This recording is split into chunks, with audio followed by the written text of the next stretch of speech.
Bueno, y vamos a seguir hablando seguramente por un rato largo de los resultados de las elecciones de este domingo, en este caso con dos voces locales. Está Raúl Ayude, que es consejero escolar del Bloque Unión por la Patria, dirigente de Nuevos Vientos. Hola Raúl, ¿cómo andás? Bien, todo bien, todo bien. Bueno, y Clara Aldea, que es licenciada y profesora de Filosofía de la Universidad Nacional del Sur, militante feminista y fue candidata a consejera escolar por el PTS en el Frente de Izquierda. Gracias también por acercarte. No, gracias a ustedes.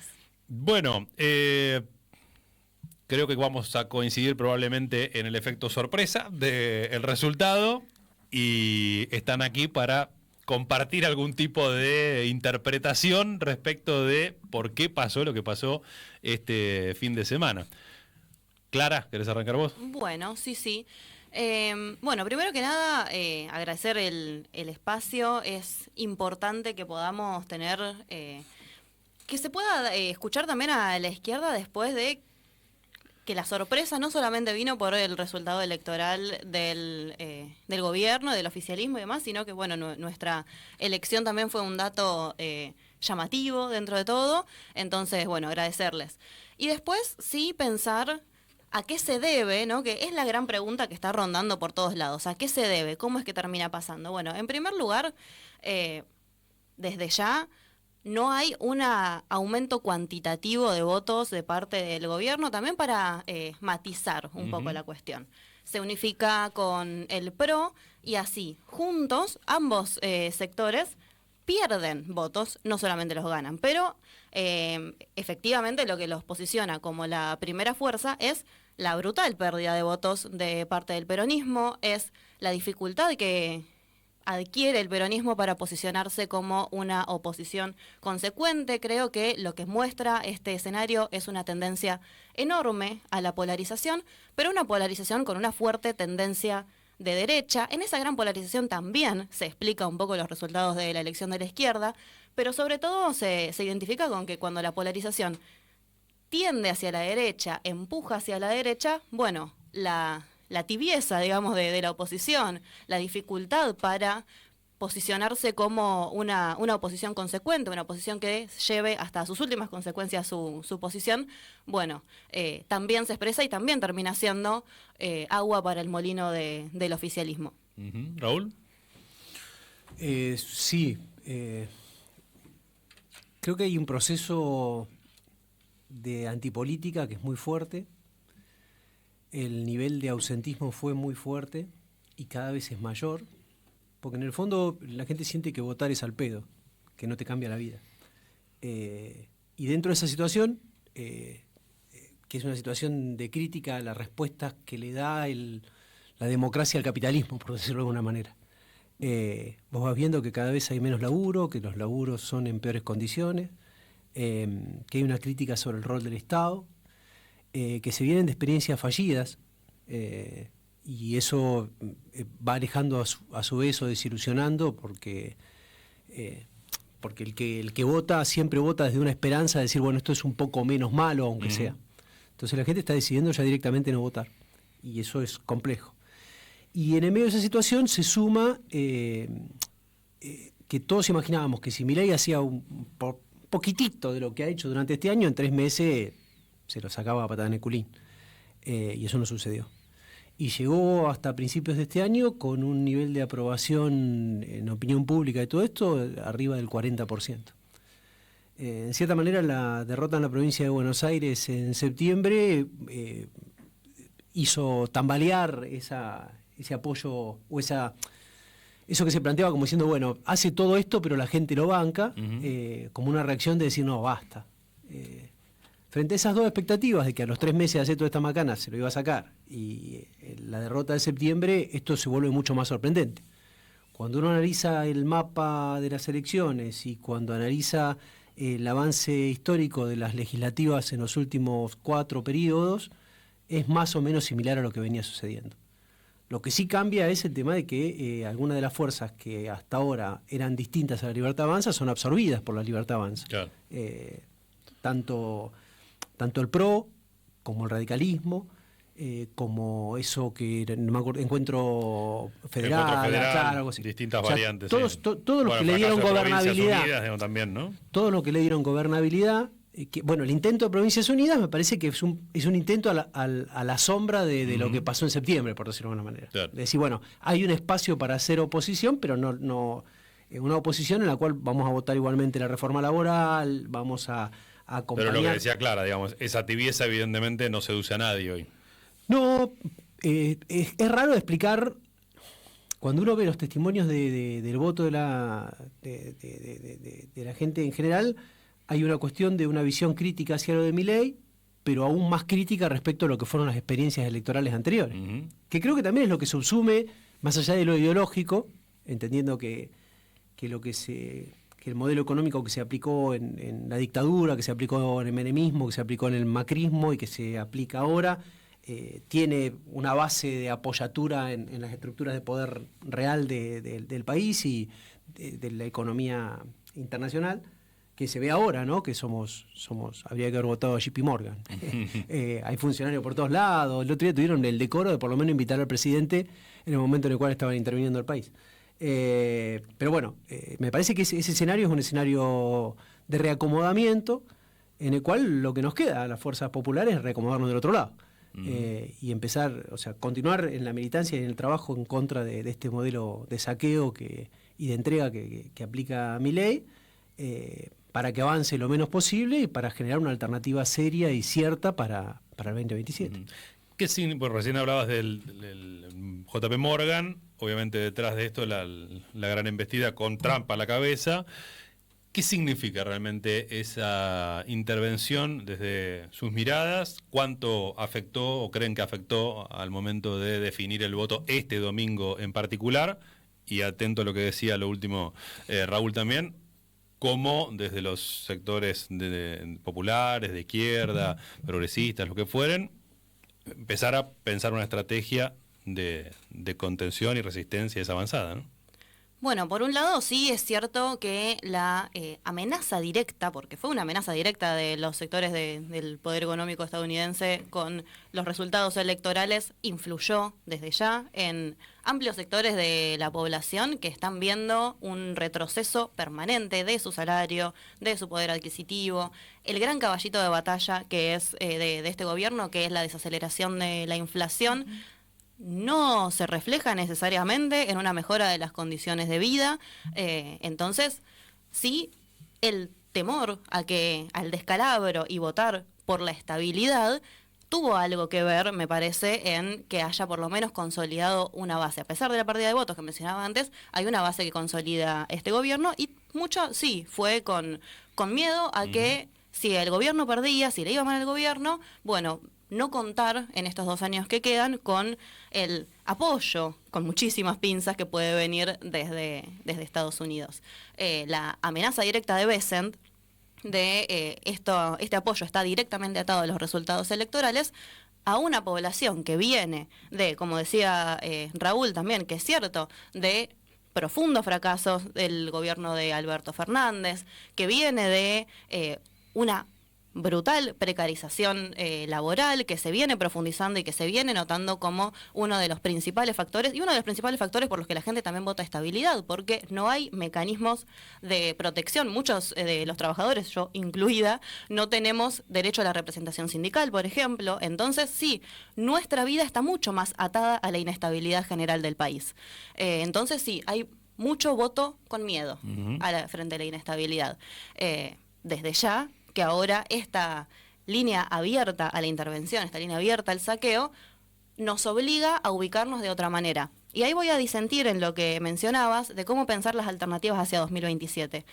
Creo que esperar no va más. O sea, lo que muestran también los resultados electorales, creo que la elección de septiembre fue un voto de confianza al peronismo, fue un voto de confianza a volver a lo que venía siendo la oposición más tradicional, pero que se retira inmediatamente cuando la estrategia es, durante estos 50 días que hubo entre una elección y otra, la línea fue dejar que el gobierno se equivoque sin hacer absolutamente nada, por parte de una fuerza política que le brindó apoyo en las cámaras de diputados.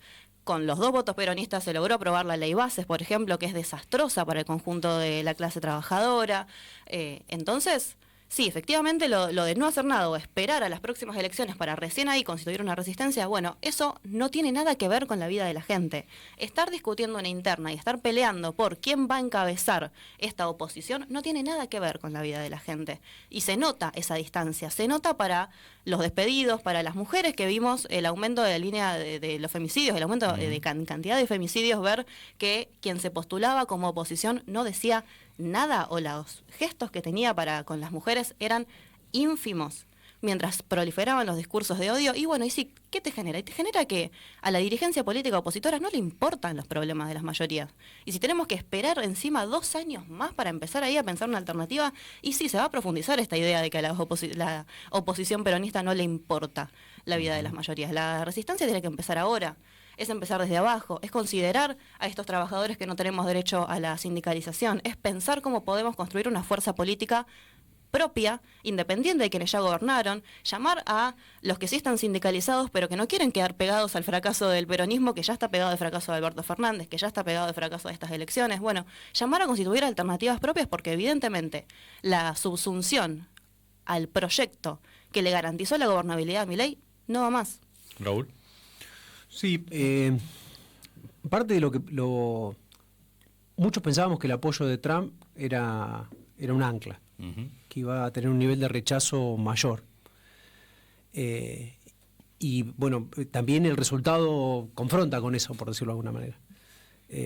No porque no exista ese rechazo, me parece que el rechazo existe, como existe el rechazo a los femicidios, como aparece el rechazo al recorte en educación, a discapacidad, a violentar a los jubilados. Me parece que ese rechazo existe, pero que no actúa en el voto porque la lógica del voto y del acompañamiento de Milei pasa por otro lado, por decirlo de alguna manera. Me parece que eso, sí, como planteaba Clara, es responsabilidad de quienes tenemos que construir la alternativa, fuera de que también hay tiempos para la alternativa, que la gente va administrando. Ese tema de le doy gobernabilidad, lo voy esperando, todavía una última oportunidad, puede ser una lectura de la intención de voto. Lo grave para los más viejos es que parte de esto lo vivimos en el menemismo, con la intervención de Estados Unidos, con la entrega de soberanía, con el desguace del Estado, de los roles del Estado, y que esa situación es irrecuperable en muchos de los casos, y muy difícil de recuperar en otro montón de casos, ¿no? Ejemplo, ferrocarriles, ejemplo, ciencia y tecnología, ejemplo, las universidades, todo eso que se va desguazando, la política nuclear, los organismos de control, las políticas del INTA, TELAM. Es un ejemplo claro, o sea, sí. la quita de federalización de la información, de democratización, de participación, es muy difícil de recuperar. Y ese daño son 2 años más de daño, con la posibilidad ahora de aumentar todavía la cantidad de senadores, o sea que eso también lo vuelve más complejo.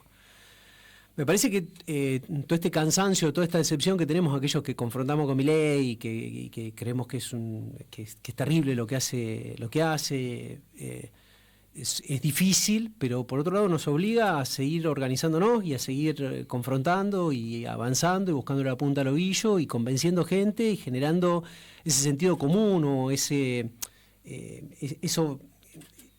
visión cultural en el cual yo pensaba el otro día en Bahía Blanca. Cuando vos ves los porcentajes de Bahía Blanca, decís, hermano, ¿cómo juntamos la gente que juntamos en la calle 2 veces para defender la educación pública y está ese voto? ¿Cuántos de los docentes que paran, que dicen, no, esto es una vergüenza, no me alcanza el sueldo, no puedo seguir laburando y toda la historia, votaron a Milei? Y sobre eso, bueno, si vos decís, bueno, jubilados, jubiladas que tuvieron recortes en PAMI. Entonces me parece que es una situación compleja en ese sentido, en el cual no se puede caer en el simplismo de decir, están todos equivocados, son tarados, mirá, no nos ayudan con la inundación, pero igual los votamos, No. Lo que hay que hacer es seguir debatiendo y seguir buscando el diálogo y la confrontación y la construcción de alternativas. Ahora, y esto, lo que vos planteás, sobre todo en el caso de la inundación, en lo local es como muy, muy expuesto, ¿no? Y viendo que incluso se revirtió el resultado de White, por ejemplo, o Villarrosas, que habían sido la excepción en septiembre. ¿Solo se explica por no quiero lo otro, digamos, el espanto ante el kirchnerismo, el voto gorila o lo que fuere, digamos, ¿qué otros elementos se tienen que desmenuzar un poco más a ver qué es lo que hay ahí para semejante respaldo a una propuesta política que no ha estado muy presente en el acompañamiento a la ciudad, ¿no?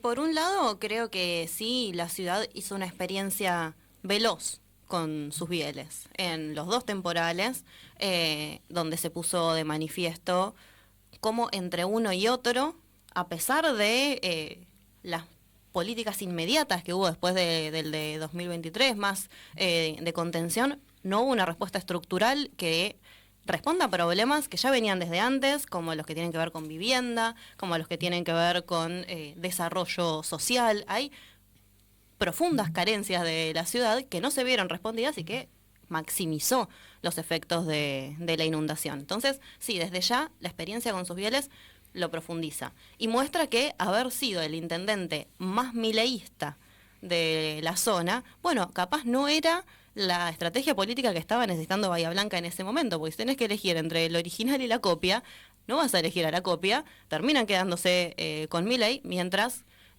sus bieles se presentó al lado de él de forma bastante acrítica, incluso cuando sectores de base estaban cuestionando profundamente la falta de apoyo a Bahía Blanca. Las fotos con Lilia Lemoine, el decir que sus bieles era un tipazo, como decían desde sectores del gobierno nacional. Bueno, eso lo deja pegado, y ¿de qué manera te vas a diferenciar si tu forma de ser oposición es así? Eso por un lado. Pero por el otro, algo que mencionaba Raúl al principio, que me parece que no podemos desmerecer, que tiene que ver con el ausentismo. En Bahía Blanca, hablando con vecinos, vecinas, nosotros estuvimos siendo parte de la posta de salud y cuidado, por ejemplo, que nos llevó a tener contacto con sectores que estaban desencantados de la política tradicional, no ahora, no en el último tiempo, hacía décadas que estaban desencantados de la política tradicional y eso se aceleró muchísimo.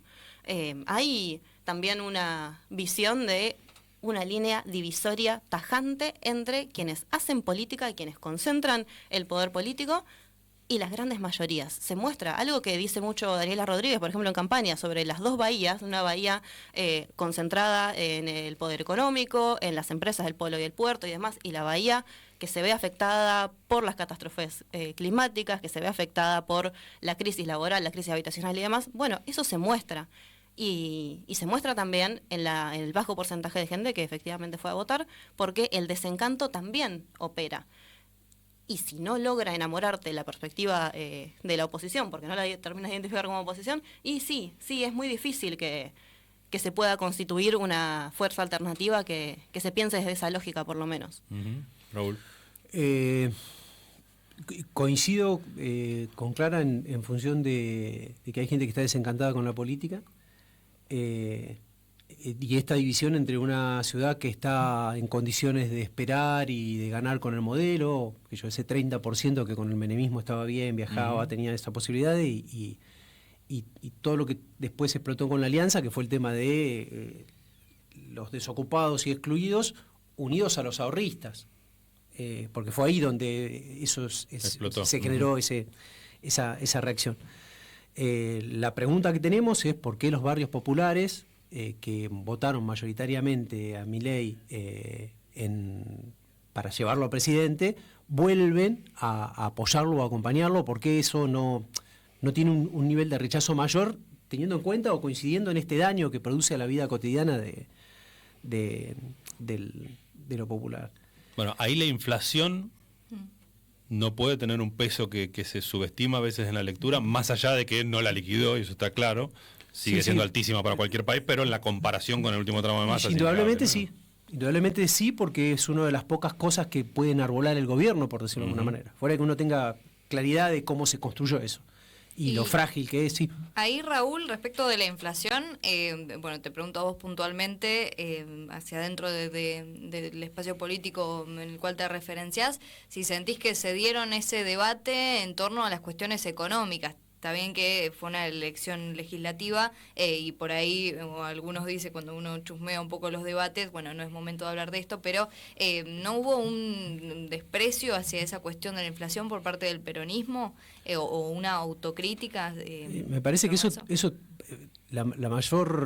mayor error está en la gestión, porque en la gestión siempre se subestimó y después discursivamente se subestimó tanto tanto eso que hoy parece que la gente valora de la macro, por decirlo de una manera. Y que el esfuerzo hubiera estado en valorarlo y plantearlo desde una cuestión en la cual vos decís, bueno, para bajar la inflación no mato al que gasta, no mato al laburante, no mato, o sea, ahí está el tema. Encontrar ese equilibrio de decir, che, esto es grave, pero la forma de solucionarlo no es esta. Pero también coincido con Clara el tema de que esta campaña, nuestra fuerza política no se quedó esperando porque había o parecía eso, ¿no? En función de decir, che, mirá, un candidato narco, la hermana del presidente con el 3%, Estados Unidos interviniendo en la compra de dólares y que después los vende y te genera... o sea, eran demasiadas barbaridades como para decir, bueno... Después de lo que sucedió en septiembre, indudablemente tiene que haber algún tipo de decir, che, este no es el camino, que se entendía que pasaba por ahí. Creo que en la situación local, que era lo que estábamos hablando antes, eso faltó. Faltó esa confrontación de modelo, esa cuestión de decir, che, mirá, nos están cobrando los puentes. Che, mirá, nos frenaron la obra en el Cholo. Che, nos están pisando el crédito del BID. Che, la única guita que llegó para reconstruir cosas y las asistencias y eso vino de provincia, los demás fueron subsidios a algunas familias y a su vez eso quedó en deuda. Eso faltó plantearlo. Me parece que que se pueden tomar las decisiones de ser respetuoso institucionalmente, por decirlo de alguna manera, pero lo que no se puede hacer es ignorar el debate o dejar de plantearlo. Porque en el fondo no se expresa eso. No se expresa a la comunidad que está sufriendo las consecuencias de no recibir los fondos para acelerar algo de lo que tiene que ver con la infraestructura, y vos no denunciarlo, o sea, no decir, che, mirá, seguimos reclamando esto no llegó. Y en el fondo, en el momento en el cual llega lo electoral, vos eso ya lo dejaste planteado. No es que tenés que salir a decirlo un mes antes de las elecciones. O sea, lo venís planteando porque vos vas gestionando, pero vas planteando, che, mirá, esto nos sigue faltando.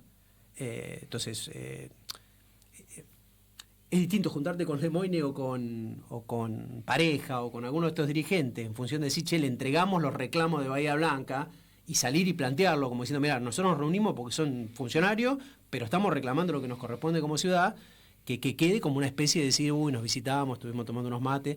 Me parece que ahí hay una diferencia que hace que en Bahía Blanca, nosotros en el espacio político, en Patria y Futuro, tuvimos un plenario después de septiembre.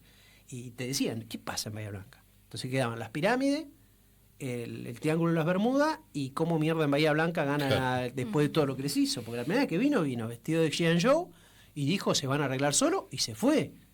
Y después lo que quedó es el ejército, algunas cosas y eso, pero no hubo una asistencia económica en catástrofe, con cosas que ya estaban presupuestadas para eso.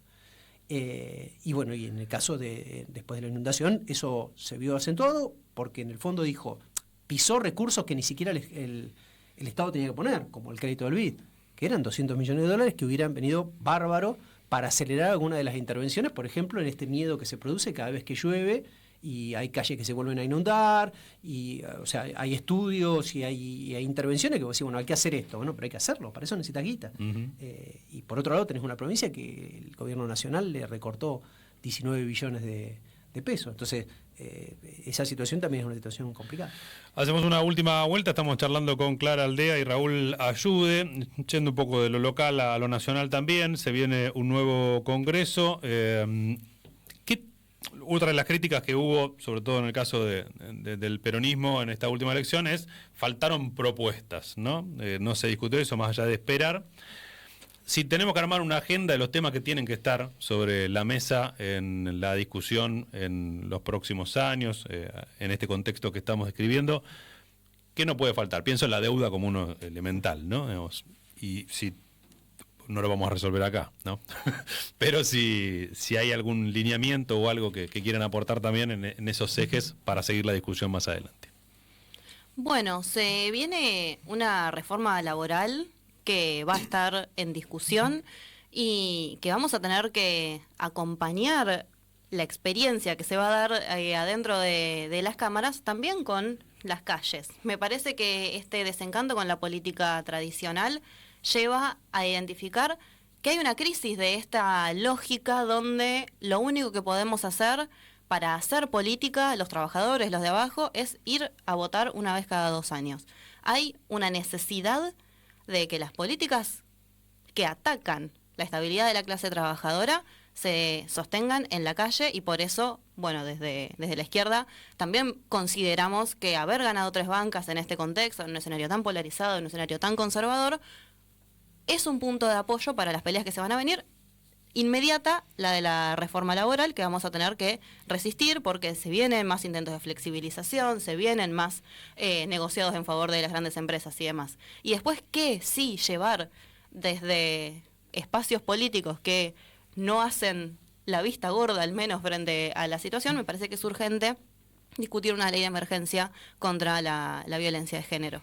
Es impresionante la escalada en los femicidios que hubo en el último tiempo. Es terrible ver cómo incluso, bueno, nos reuníamos en la asamblea hace poquito para pensar cómo nos vamos a estar organizando y es increíble que desde el gobierno local o incluso desde la provincia las mujeres no tenemos respuesta.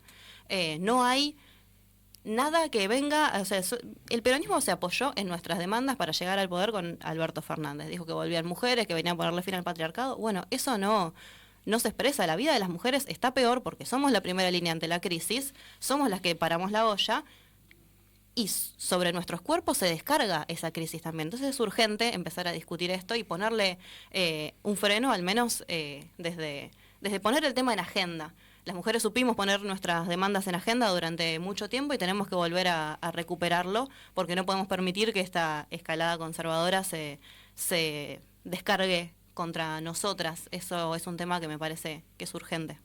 Raúl. Sí, como plantea Clara, hay un escenario de resistencia, o sea, resistir el avance de Milei en estos 2 años, y también el escenario de construcción de qué gobierno necesitamos o qué gobierno alternativo proponemos a este desastre que hace Milei. Creo que la deuda es un condicionante esencial. La producción, o sea, cómo se va a producir, qué se va a producir. Va a quedar la obra pública.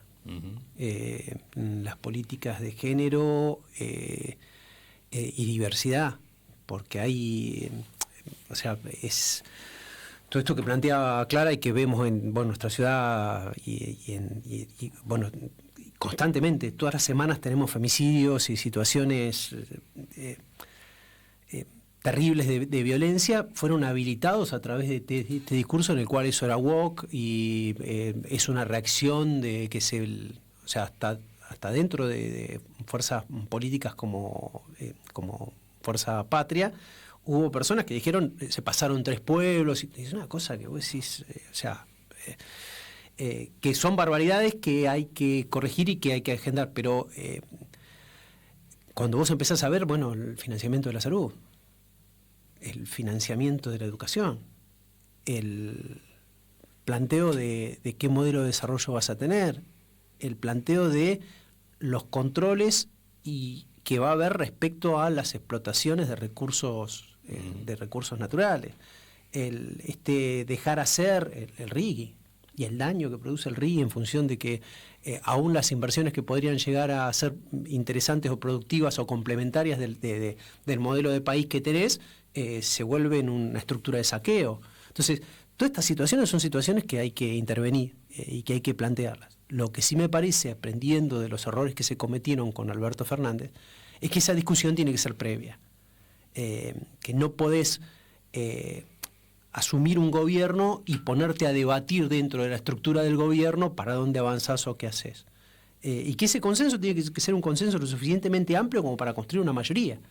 Porque vos podés tener una posición ideológica y política, pero es necesario que los acuerdos prioritarios estén construidos en una mayoría para que eso frene y avance en otro sentido, por decirlo de alguna manera. No solo que cambie el gobierno y sigan las mismas gestiones, sino que se avance en un lineamiento contrario y que se impida que se pueda repetir estas experiencias de retroceso histórico como han sido el macrismo, el menemismo, porque eso me parece que también es importante, ¿no? O sea, decir, bueno, no hemos podido reconstruir el ferrocarril.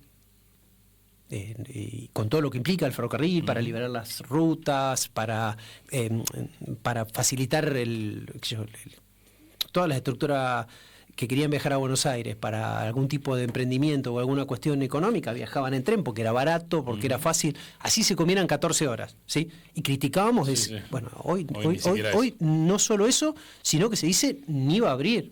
Ujú. El cholo, o sea, los accidentes que vamos a tener con los compañeros de vialidad y los despidos y la quita de obra pública. Lo que vos antes tenías por un bacheo o por una situación para prevenir el deterioro de la ruta o para prevenir accidentes, hoy lo que vas a tener es que hacer directamente una licitación para ser parte de esa ruta de nuevo.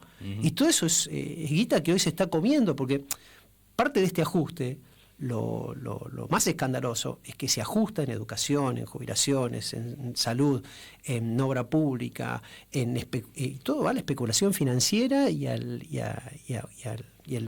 capital concentrado.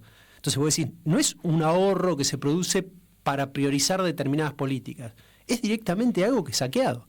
Y me parece que eso es, en principio implica resistencia, pero después lo que implica es un modelo claro para avanzar en el otro sentido. Clara Aldea, Raúl Ayude, muchísimas gracias por la visita. No, gracias a ustedes por el La espacio. seguimos en cualquier momento.